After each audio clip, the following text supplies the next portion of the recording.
Bueno, bendiciones a todos en esta noche. Vamos a hacer una corta oración y así comenzamos, ¿verdad?, con nuestro estudio en el día de hoy. Padre, te damos gracias, eterno Dios, por esta oportunidad que nos permite, Señor, de poder estar en este lugar, Dios, donde está constituido, Señor, como el lugar de reunión, Señor, donde los santos han de ser edificados en esta noche, esperando, Señor, que como siempre, que el espíritu de sabiduría y de revelación, Señor, en el conocimiento de tu voluntad se manifieste entre nosotros para que podamos ser, Señor, instruidos, arraigados y afirmados en esta verdad que llamamos la verdad presente. Te damos gracias en Jesucristo, ahora y siempre. Amén. Amén. Bien, hemos estado, por las pasadas semanas, hemos estado hablando sobre lo que es la revelación general, y ya esta es nuestra cuarta sección de eso.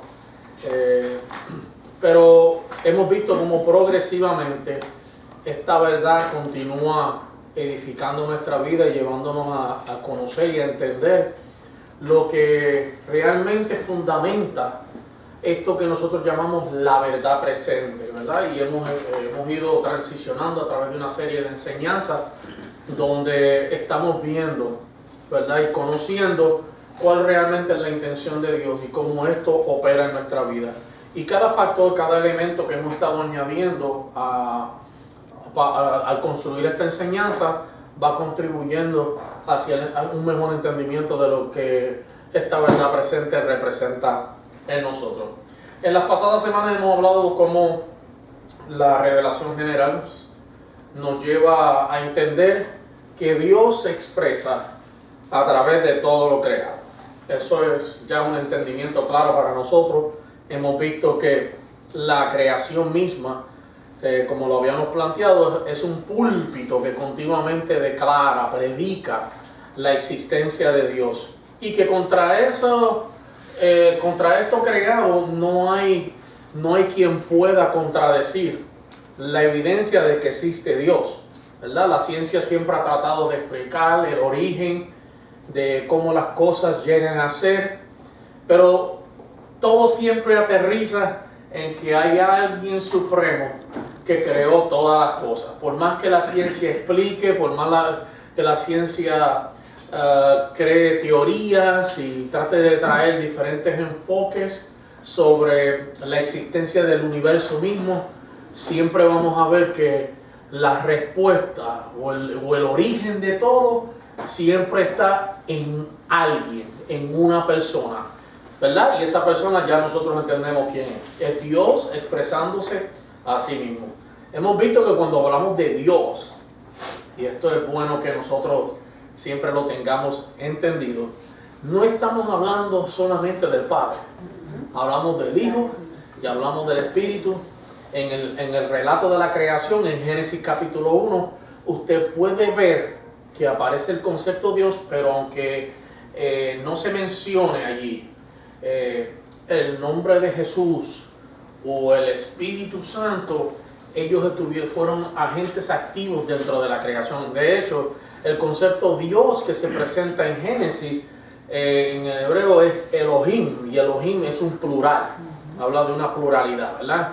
Entonces, cuando nosotros comprendemos eso, sabemos que Dios Padre, Hijo y Espíritu Santo no operan independientemente el uno del otro, sino que ellos trabajan en perfecta unidad. Amén. Entonces, todo es una reseña, es un testimonio de quiénes son ellos, ¿verdad?, a través de todo lo que está creado y hecho.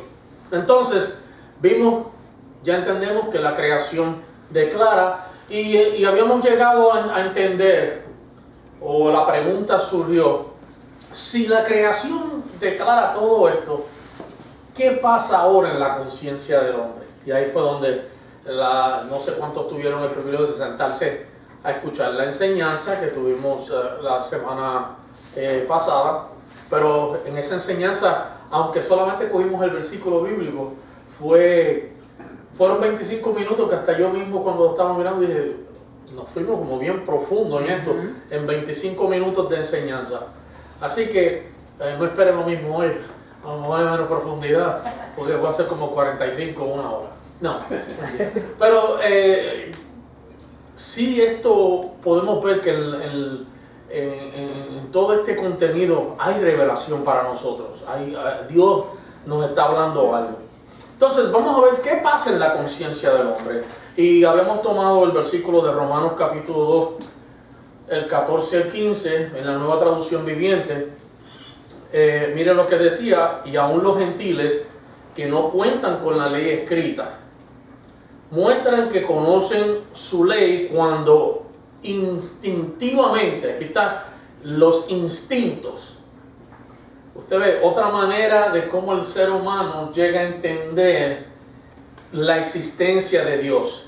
Intuitivamente, nosotros siempre tenemos, aunque nadie nos predique, aunque no exista una iglesia o una congregación, hay algo en nuestro ser que siempre está buscando esa conectividad mayor, esa conexión superior, yo lo llamo como, en nosotros es como un vacío. Yo no sé, antes de usted llegar a Cristo, si usted llegó a tener alguna vez esa experiencia, como que hay cosas que no te llenan. Tú puedes hacer todas las cosas, puedes estar dentro de grupos de personas, pero es como si nuestro espíritu estuviera buscando algo superior o una conexión mayor, hasta que nosotros llegamos al entendimiento de esta verdad y comprendemos que lo que teníamos en nuestra vida, que estaba perdido en nuestra vida, era Cristo. Que Cristo era aquello que completa todo nuestro ser. Y ahora, pues nosotros entendido esa verdad, el mundo todavía anda buscando respuestas, anda buscando soluciones, anda buscando un sinnúmero de cosas, y a veces como que la vida para ellos no tiene sentido porque no llegan a tener la experiencia que nosotros hemos tenido de conectar con aquel que lo llena todo y en todo. Amén. Entonces, instintivamente, dice el escritor de Romanos, el apóstol Pablo, la obedecen, y aún sin haberla oído, ellos demuestran que la ley de Dios está escrita en su corazón, porque su propia conciencia, la conciencia, que es ese estado, ¿verdad?, en cada uno de nosotros, donde podemos distinguir entre el bien y el mal. Esa es la conciencia. Ese es el estado de cada ser humano, donde podemos distinguir entre el bien y el mal. Entonces, si vamos a encontrar la ubicación de la conciencia, ¿dónde está? En nuestra mente, gracias. Eso está aquí, en nuestra mente. Es la parte profunda que conecta con la voluntad, conecta con los deseos, con las emociones, ¿verdad? Entonces, desde ahí, desde lo profundo del ser, nosotros tenemos la habilidad de poder entender qué viene de Dios y qué no proviene de Él. Entonces los hombres conectan, dice, porque su propia conciencia y sus pensamientos lo acusan o bien les indican que están haciendo lo correcto.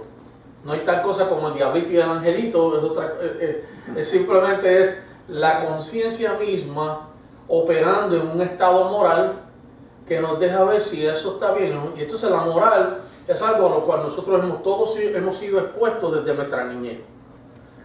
Se nos va comunicando, ¿verdad?, a través de los consejos, a través de las instrucciones de nuestros padres. Nos van instruyendo en lo que es la moral, lo que es bueno y malo. Eso va instruyendo nuestro carácter. Pero también cuando vamos a la escuela, estamos aprendiendo todas estas cosas que tienen que ver con conducta, con comportamiento, ¿verdad?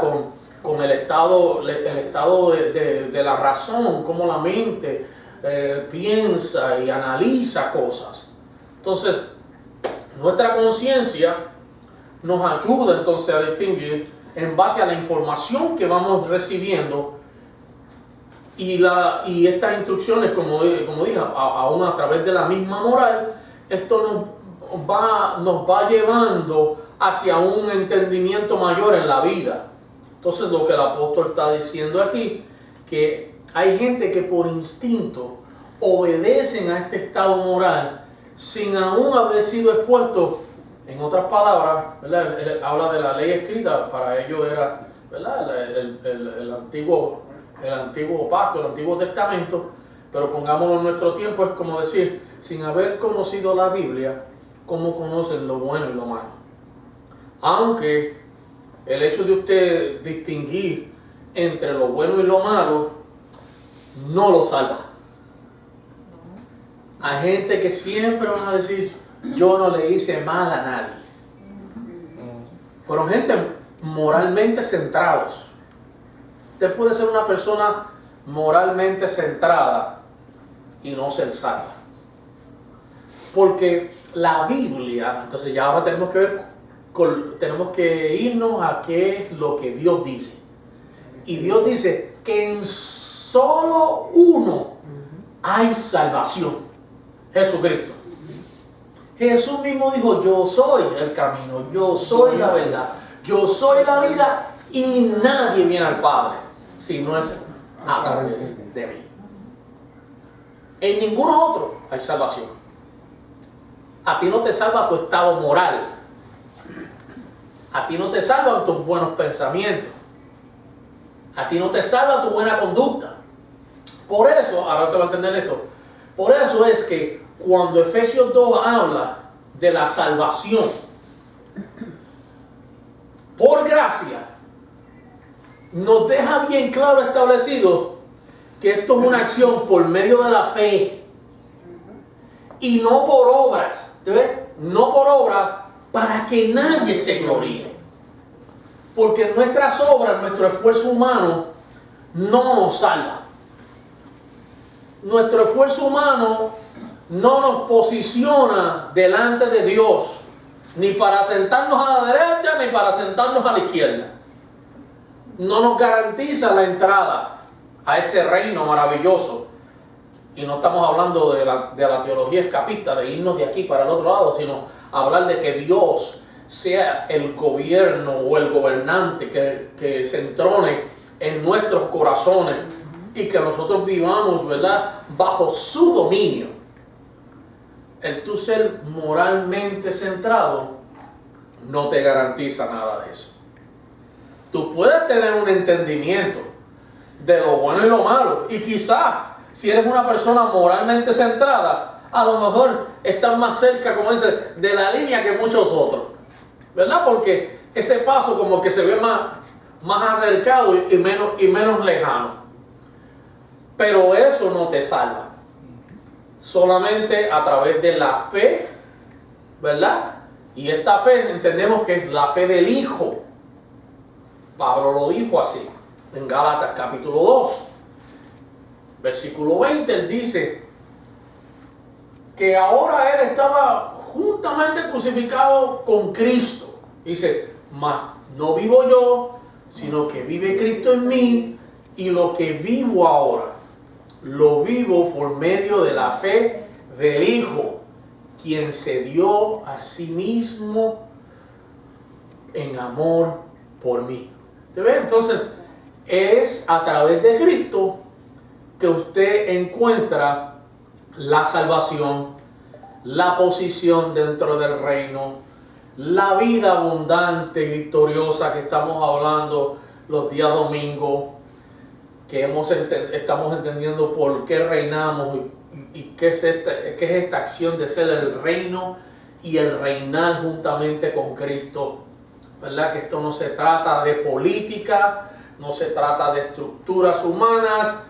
Esto se trata de una vida que ahora nos habita, y esa vida nos está cada día dando el conocimiento, cada día nos está conectando, llevándonos, ¿verdad?, de vuelta a nuestro diseño original.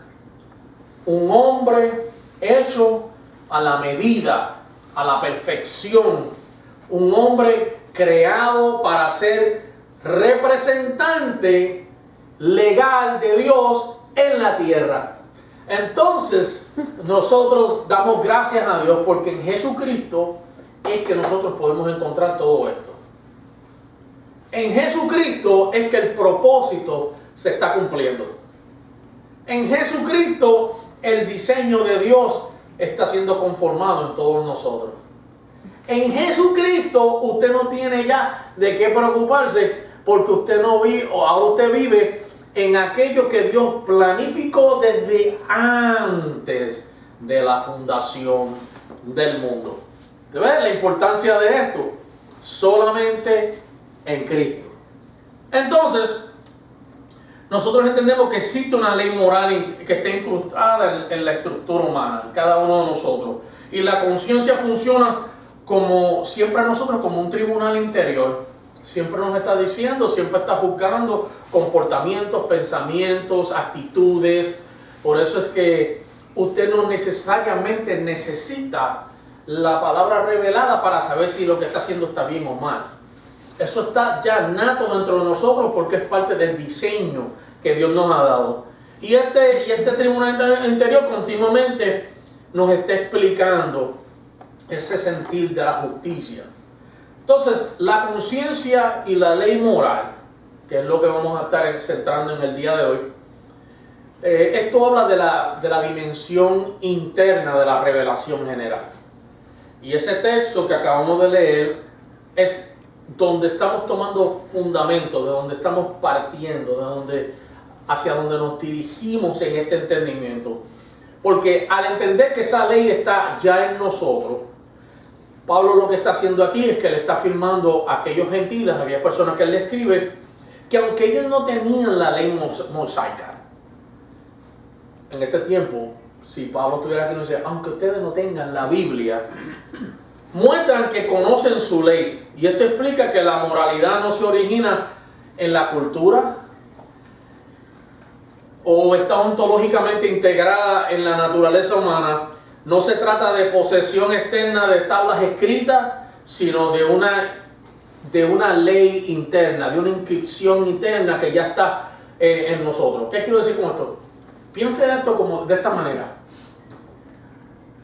Todos nosotros estamos codificados ya para operar en esa conciencia, para tener este entendimiento. Mire cómo dice Génesis 1:27. Así que Dios creó a los seres humanos a su propia imagen. Preste la atención porque ya desde ahí eso acentúa todo. Que Dios creó a los seres humanos a su propia imagen. Entonces, Dios mismo es conciencia. Él sabe el bien y el mal. Nos creó a su imagen. Y a imagen de Dios los creó. Hombre y mujer los creó Dios. Entonces, ser creado a la imagen de Dios implica que nosotros estamos capacitados para reflejar atributos morales. Todos nosotros. Y la imagen de Dios no es meramente racional, es decir, no se limita solo a la capacidad intelectual o lógica. No es solamente, ay, que bien, esa persona es sumamente inteligente, mira, por ser inteligente él puede conocer más. No, eso aplica a todos nosotros. Porque esto tiene que ver con ética, tiene que ver con razón, tiene que ver con entendimiento. No es meramente racional, pero es ética. Y la ética nos enseña. ¿Quién sabe qué es ética?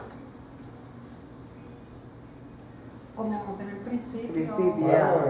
¿Cómo comportarse? Comportarse. ¿Cómo usted se comporta? La ética es saber comportarte. Eso es ética.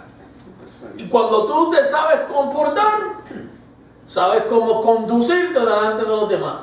Entonces, tu conducta, tus acciones, aún tus pensamientos se centran de modo a que lo que hacemos no afecta a otro. La Biblia está llena de ética, de principio a fin. Por eso que usted siempre va a ver a Dios tratando con el comportamiento del hombre. No, Dios es un Dios ético. es un Dios de moral. ¿Ah?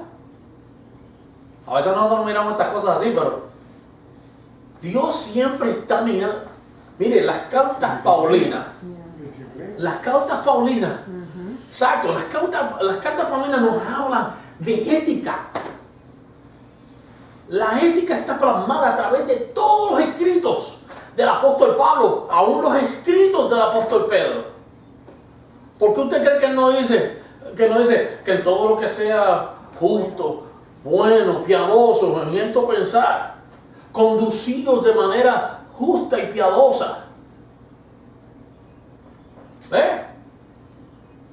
Nos llama aún el acto de no amar las cosas del mundo. Porque si alguno ama al mundo, las cosas el amor de Dios no está en ellos. Mire, ahí hay ética, comportamiento. Hacer morir en vosotros, Pablo decía, lo terrenal. Y después comienza a mencionar un sinnúmero de cosas. Celos, iras, contiendas, divisiones. Todo eso, hermanos, es ética. Cuando predicamos la verdad presente, cuando predicamos el evangelio de la gracia, estamos predicando ética. Porque Dios está trabajando no tan solo en nuestra manera de pensar. ¿Usted no ha visto que hay gente que piensa en cosas buenas y hacen las cosas mal? Nunca he visto a alguien que tiene grandes ideas, pobre ejecución. Todo el tiempo, la verdad presente, el evangelio de la gracia, nos confronta a nosotros con la ética. Ethics. Muchos de nosotros fuimos a la escuela y nos dieron ética, ni prestamos atención. ¿Qué clase más aburrida? Porque a la gente no le gusta ser confrontado en esa área. Es más, nosotros tenemos una resistencia natural a la ética desde pequeños. ¿Alguna vez su mamá nunca le dijo algo y usted iba en contra de eso? O sus padres le decían una cosa y usted hacía todo lo opuesto. Y después recibía, como decimos, sus leñazos por no hacer lo que le dijeron que tenía que hacer, que era correcto, y usted no lo quiso hacer.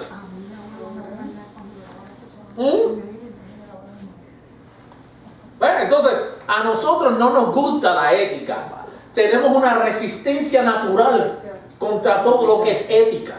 Pero esto tiene una razón de ser. Esto es por causa del pecado. El pecado, Cuando Adán pecó, cuando él transgredió el mandamiento, si usted lo va a mirar, vamos a mirarlo ahora desde el punto de vista científico y todo, fue un problema de ética. Él hizo algo en contra de lo que le habían dicho que no hiciera.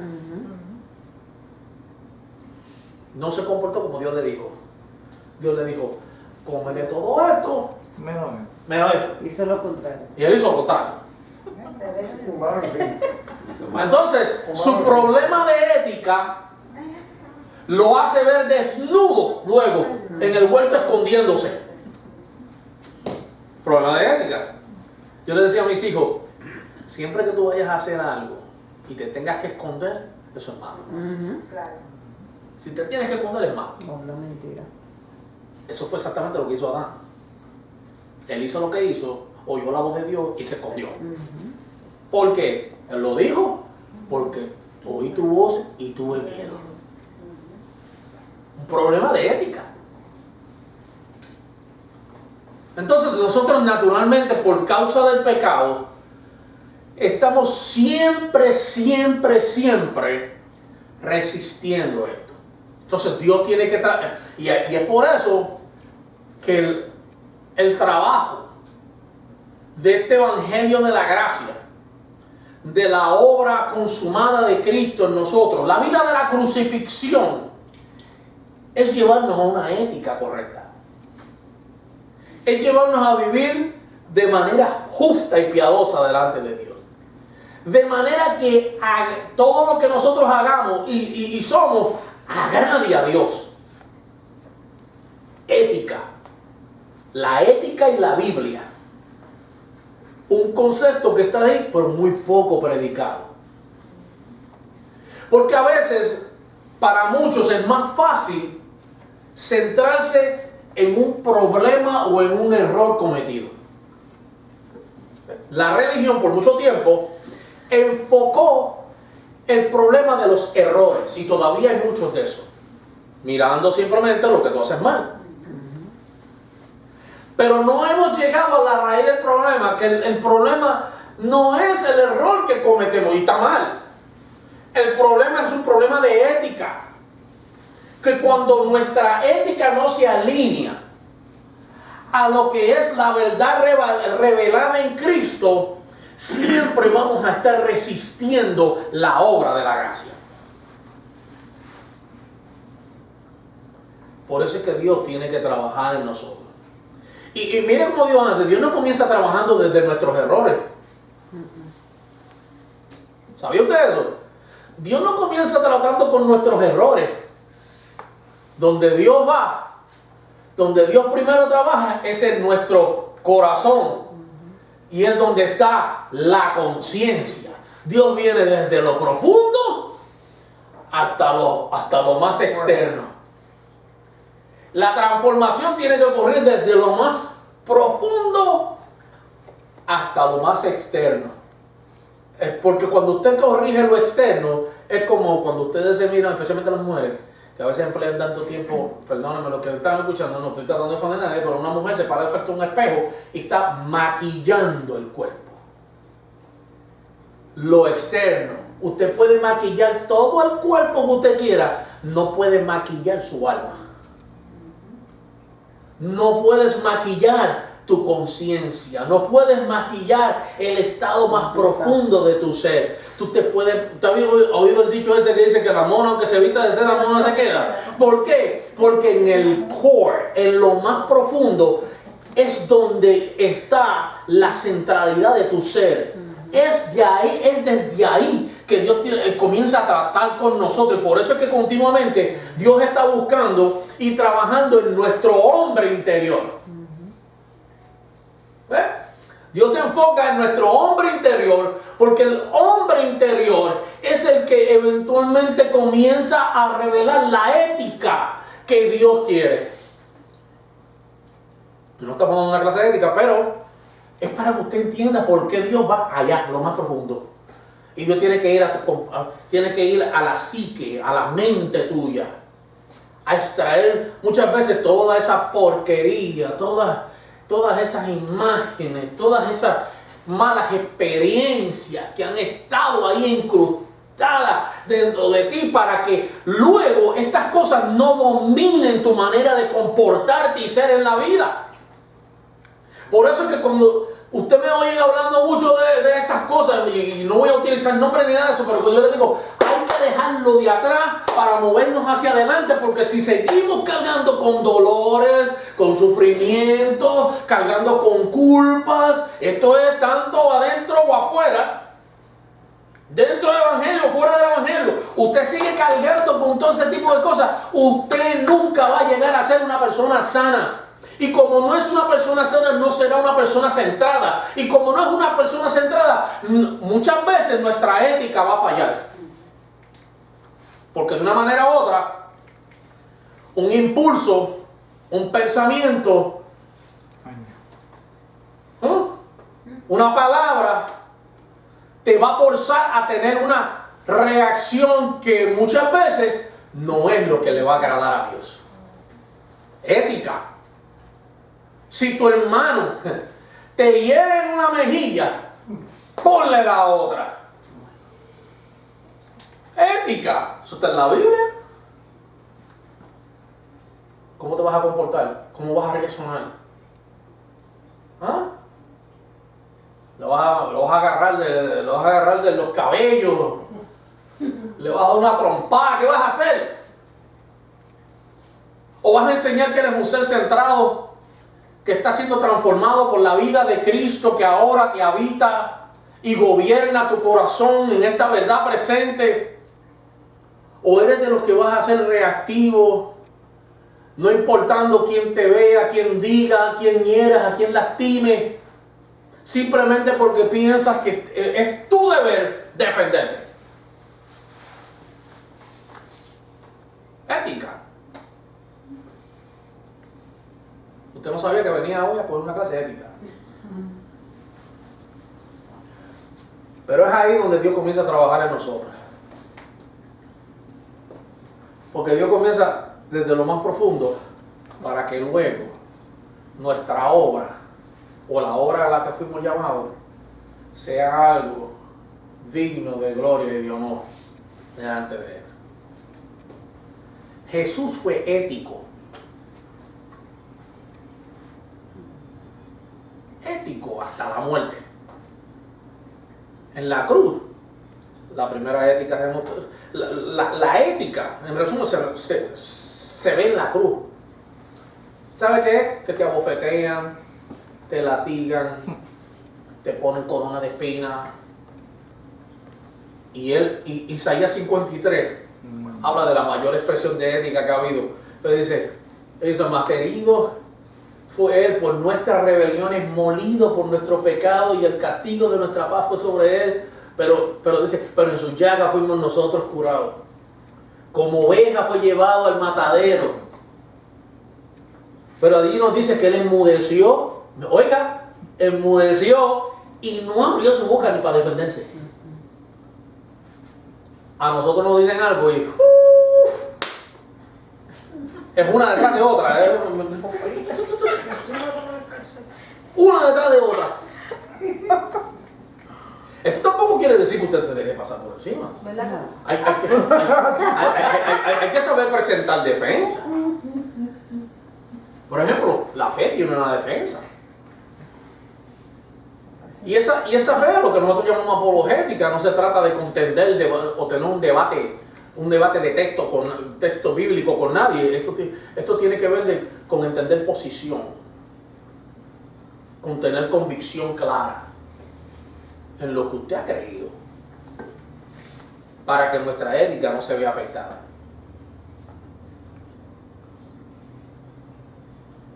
Porque si usted con la misma piedra que hiere es herido, usted hiere, usted está violentando la ética. Usted violenta la ética bíblica. Yo sé que esto va a resonar con usted hoy, o sea, lo estoy repitiendo para que se haga aquella y martillar. Porque Dios quiere transformar lo que somos. Y lo que somos en nuestro interior tiene que tener una expresión. Escuche bien esta parte.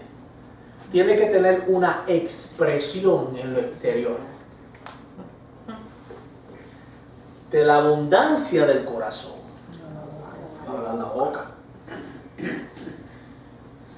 Así como el hombre es, así como el hombre piensa, así es él, dice Eclesiastés.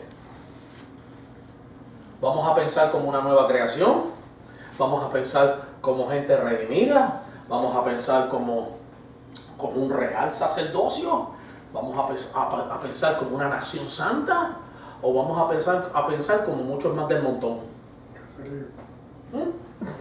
Del caserío, del bloque. ¿Vamos a pensar así o vamos a pensar como la nueva creación o la nueva raza establecida sobre la faz de la tierra? Por eso, hablando de ética, y quería llegar a este punto, ya que se me presentó la oportunidad. La razón de ser de esta canción la denuncia. Esto no es un debate con nadie. Esto no es una tiradera. Esto tiene que ver con un llamado. Esto es un llamado a la conciencia, a entender la razón de nuestro supremo llamamiento en Cristo Jesús. Que el Evangelio no es solo una palabra de domingo. El Evangelio es una vida. ¿Cuál es esa vida? Decir que yo estoy en Cristo y hacer lo que me da la gana. No, no. La vida, esa vida tiene un gobierno y ese gobierno es el amor. La vida en Dios, si usted le resta el amor, eso no es vida de Dios. Porque ¿qué nos dice la Escritura? Que Dios es amor. No es que Dios tiene amor, es amor. Y por eso la canción de la denuncia. Porque la canción de la denuncia es llamar a la iglesia a su misión. La misión no es amar simplemente a los del mundo. Tenemos que amar primeramente a nuestra familia de fe. Es más, Jesús dice en una canción, Jesús dice en una palabra, Él dijo que si nosotros amamos a los que nos hacen bien, dice, ellos hacen lo mismo. ¿Qué diferencia hay entre ustedes y ellos? Si nada más es el que te hace bien. Pero cuando tu hermano te pide pan y tú le devuelves una piedra, o tú pides el pan y te devuelven la piedra, ¿cómo vas a reaccionar?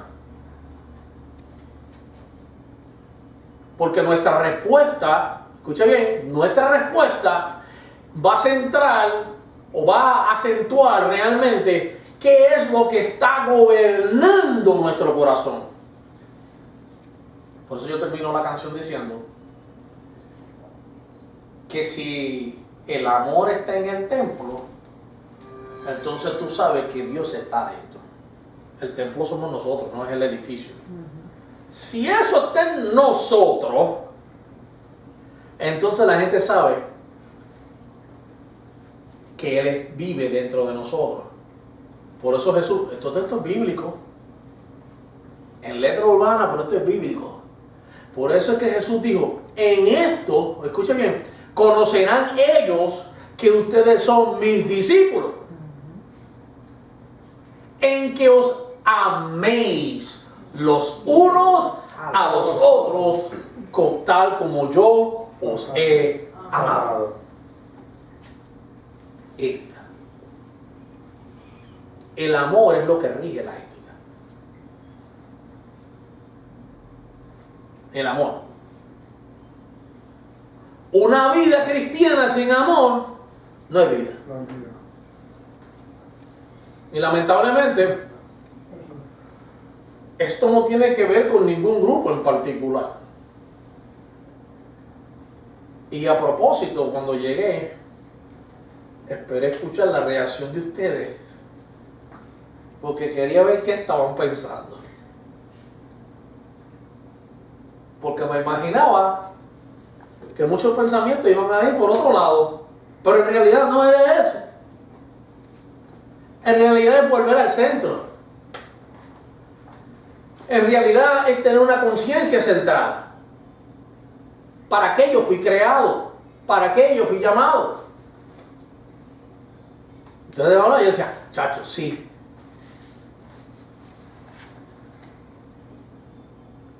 A veces hacemos como en el caso de Jesús con la sirofenicia. Que Jesús viene y dice, no es menester darle el pan a los perrillos. Y allá los dicen, chacho, sí, los gentiles, esos son peores que los perros.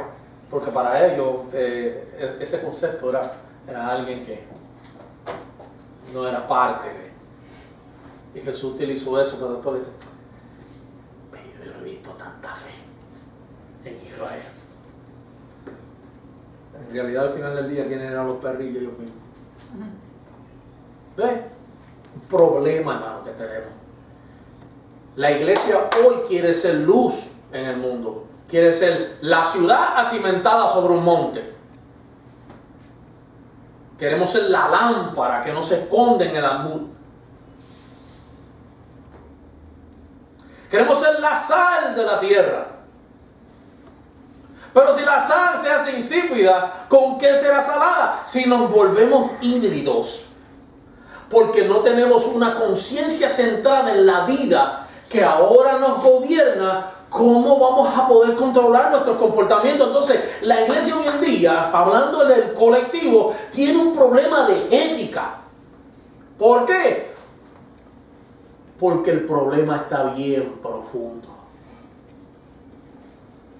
Entonces queremos sanar cosas, pero no estamos sanando en realidad el centro de todas las cosas. Es muy fácil yo enfocarme en un error que usted cometa y ya usted sabe, y hacer de eso un tema de un domingo. Pero en realidad llegar a la parte profunda del ser, donde está el problema que lo lleva a usted a comportarse de esa manera. En eso no queremos emplear tiempo, porque eso conlleva una inversión mayor de entendimiento, de comprensión y de amor. Por eso es que 1 Corintios capítulo 13, que lo usamos para traerlo en el día de los enamorados, nos está enseñando ética. El amor que aguanta, soporta y eso. ¿Para qué? Para que el otro sea edificado. Porque usted tiene que ser paciente. Porque usted tiene que ser benigno. Porque usted no debe jactarse. Porque no debe creer más de usted que el otro. Porque el problema, hermano, no es usted, el problema es el otro. Y el evangelio se trata de avanzar a otro, no de que usted se avance a usted mismo. Cuando usted avanza a otro, usted avanza. ¿Ve? Que nuestro nivel de ética espiritual, ahora una ética centrada en Cristo, nos lleve completamente a poder ser bendición en la vida de otro. Por eso es que, mire, Pablo fue un experto en esto. Y le decía aún a las mujeres, le decía, mujer, usted dice que sus maridos sean salvos por vuestro ¿qué? Testimonio, ética. Que lo que tú estás recibiendo allí en una reunión de transformación, tú lo lleves a tu hogar. ¿Para qué? Que aunque ese hombre no conoce a Dios, también llegue a Cristo. Ser bendición para bendecido para bendecir. Pero si tú puedes escuchar toda la palabra del mundo, como pasa en muchos lugares, que hay tremenda palabra, mucha revelación y poca ejecución. ¿A dónde se fue el amor? ¿La denuncia? ¿A dónde se fue el amor? ¿A dónde se lo fue? Por eso yo digo que esto no es un acto teatral. No es una función teatral lo que estamos haciendo. Usted no se para allí a fingir. Además, la Biblia dice que vuestro amor sea sin fingimiento. Eso lo dice la Biblia, no yo. Sin fingimiento. Que vuestro amor sea sin fingimiento.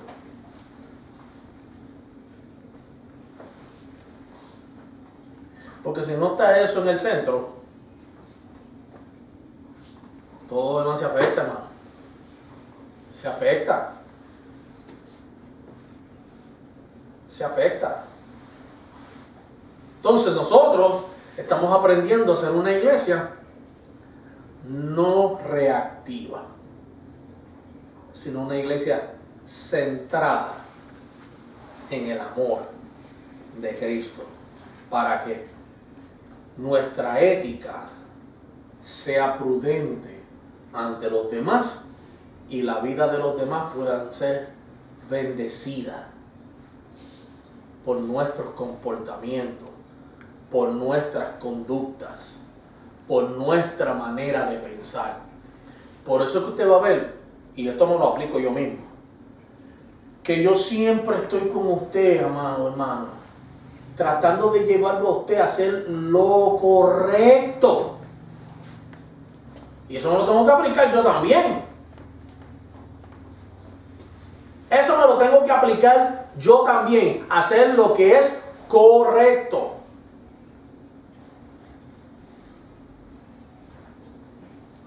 ¿Por qué? Porque al final del día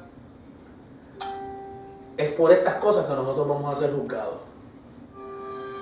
Usted no va a ser juzgado por cuánta teología usted sabe. Amén.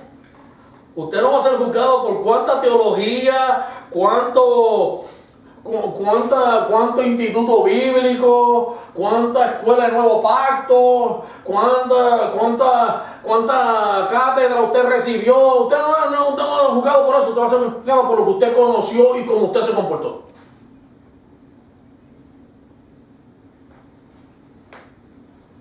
Por eso dice la Biblia que un día vamos a dar cuenta ante Dios por ¿nuestras qué? Nuestras obras. Obras. O son obras de justicia,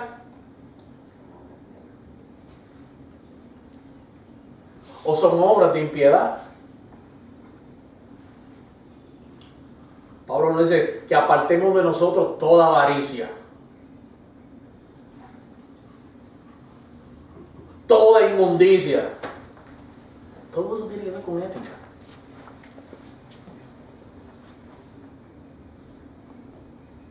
Bueno, yo creo que crear un currículo de ética, ¿no?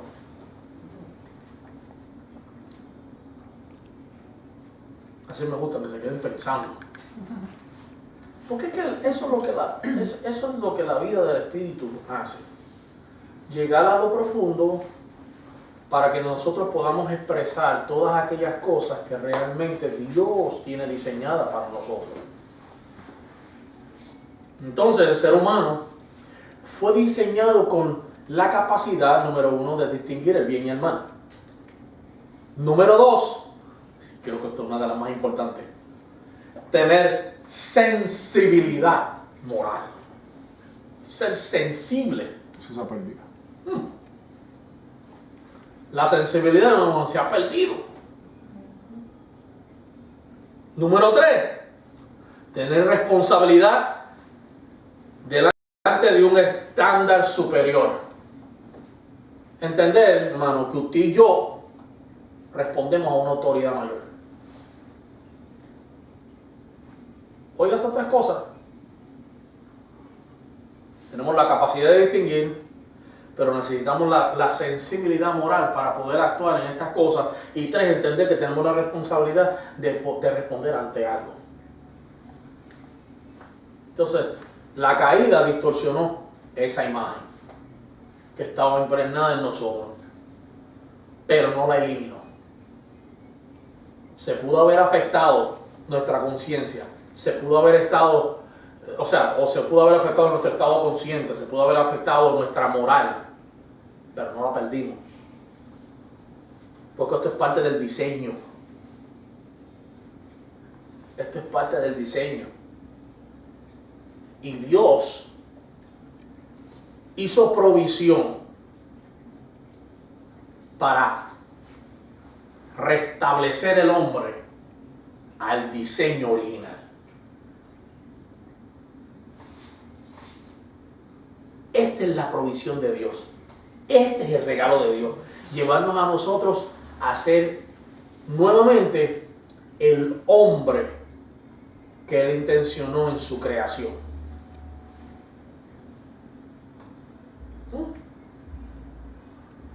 No un ser sensible que se dobla por todo, no un ser reactivo que se ofende por nada.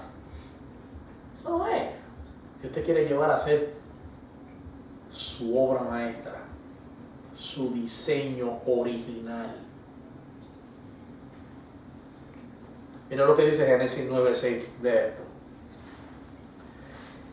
El que quita la vida humana será ejecutado, porque los seres humanos fueron hechos a la imagen misma de Dios. Cuando la conciencia se afecta, la reacción es hacer mal. Ya usted sabe que cuando usted está cuando usted está dando dulzura y todo lo que recibe son limones para atrás, de retorno o amargura, usted está llamado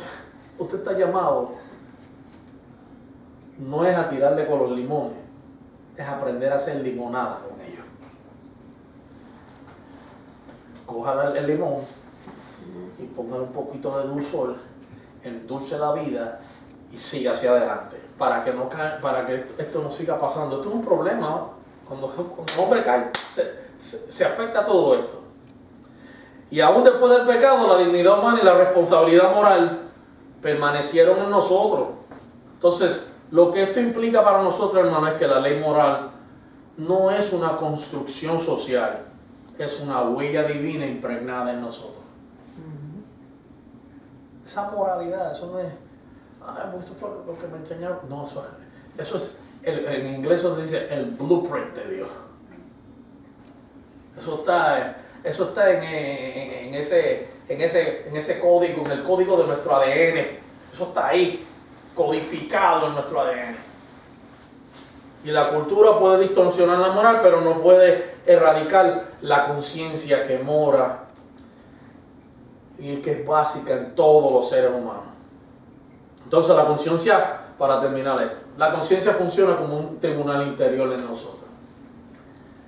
Romanos 2.15 nos dice, o nos afirma, que la conciencia acusa, dice acusa, o bien indica que están haciendo lo correcto. Entonces la conciencia cumple 3 funciones judiciales en nosotros. Número 1, testifica. Continuamente tu conciencia te está dando un testimonio o te está presentando una evidencia de algo. La necesita, porque ¿cómo sabemos que algo está mal si no tenemos evidencia de que cuando la vida del Espíritu está en nosotros, ahí es que se complica la cosa? Porque antes quizás tú eras un poco hesitante en si le doy un golpe o no se lo doy. Pero ahora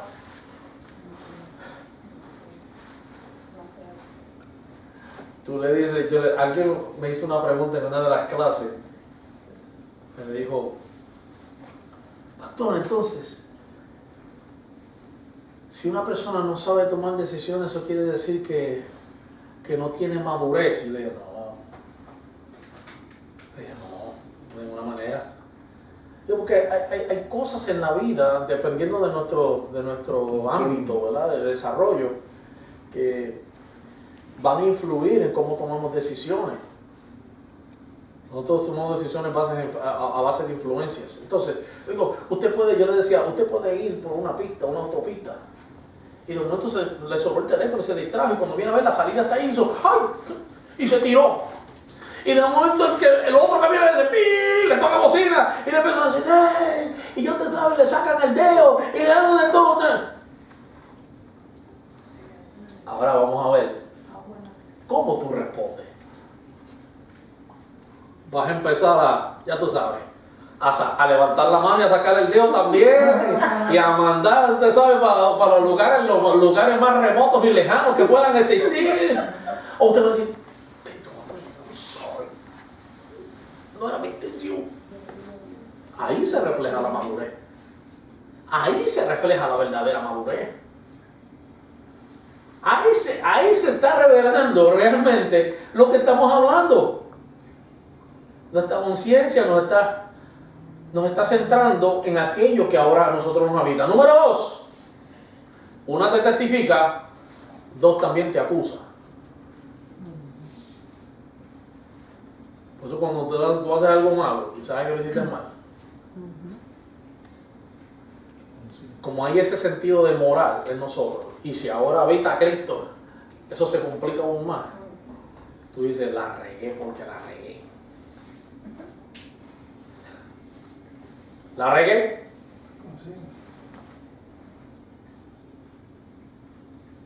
Pero también la conciencia te defiende.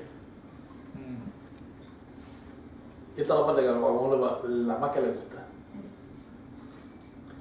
Porque hay momentos y hay tiempos y temporadas y ocasiones y circunstancias que se pueden presentar a nuestra vida donde tú te sientes acosado por algo que tú sabes que moralmente tú lo estás haciendo bien. Y mayormente muchas veces esto viene de parte de otro. O de parte también de experiencias pasadas. Hemos vivido algunas experiencias en nuestra vida que si usted le permite a esas experiencias tener dominio sobre usted, usted siempre va a vivir como un esclavo y preso de ese pensamiento, esclavizado. Pero cuando vienen esos pensamientos, o cuando la gente te quiere imponer cosas que no son tus cargas, y la conciencia, el Dios que habita dentro de nuestra conciencia nos dice, tranquilo, mi obra te hizo libre, mi obra te exoneró. Sigue adelante, aunque el mundo te desprecie, sigue adelante. Aunque te hicieron daño, sigue adelante. Sigue mirándome a mí, sigue confesándome a mí, sigue poniendo tu mirada en las cosas de arriba donde está Cristo sentado a la diestra del Padre, intercediendo por nosotros.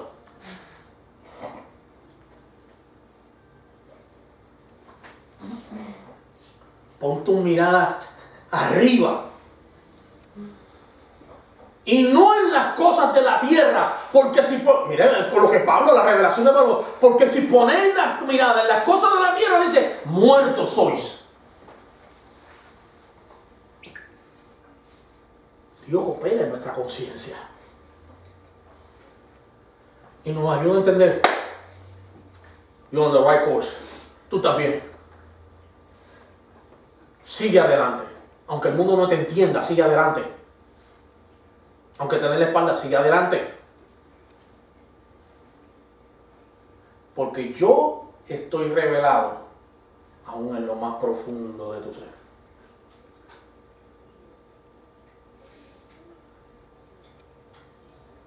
La conciencia no es un legislador supremo, pero sí es un testigo interno de una ley superior que habita en nosotros.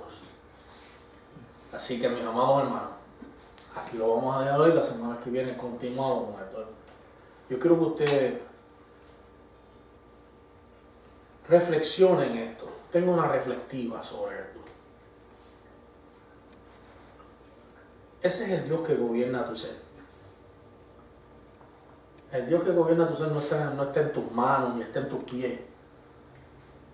Está en lo más profundo de tu corazón. Desde ahí Él está gobernando, clarificando, defendiendo, dando testimonio. Y de vez en cuando también te va a acusar cuando lo has hecho mal.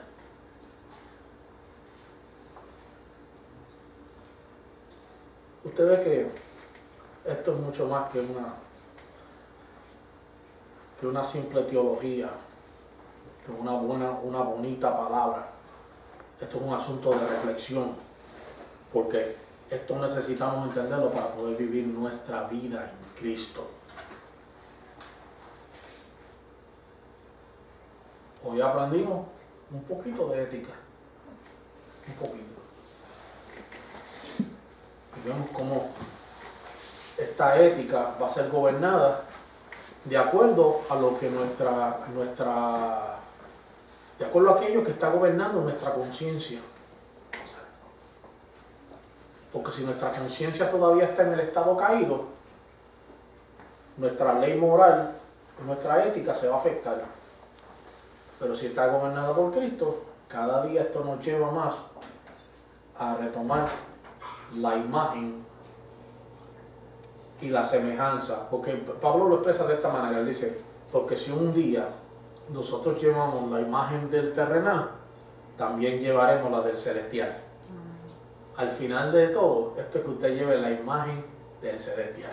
Así que, bendecidos sean todos, vamos a orar. Padre, te damos gracias en esta noche, por este tiempo que nos regala, de poder nuevamente, Señor, traer esta palabra, Señor, que muchas veces comienza como un escrito, pero termina en una revelación para nuestra vida.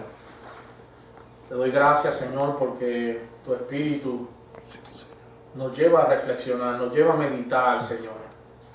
Y poco a poco esto nos va llevando a profundidades mayores en el Espíritu, Señor, para comprender cómo realmente debemos vivir nuestra vida.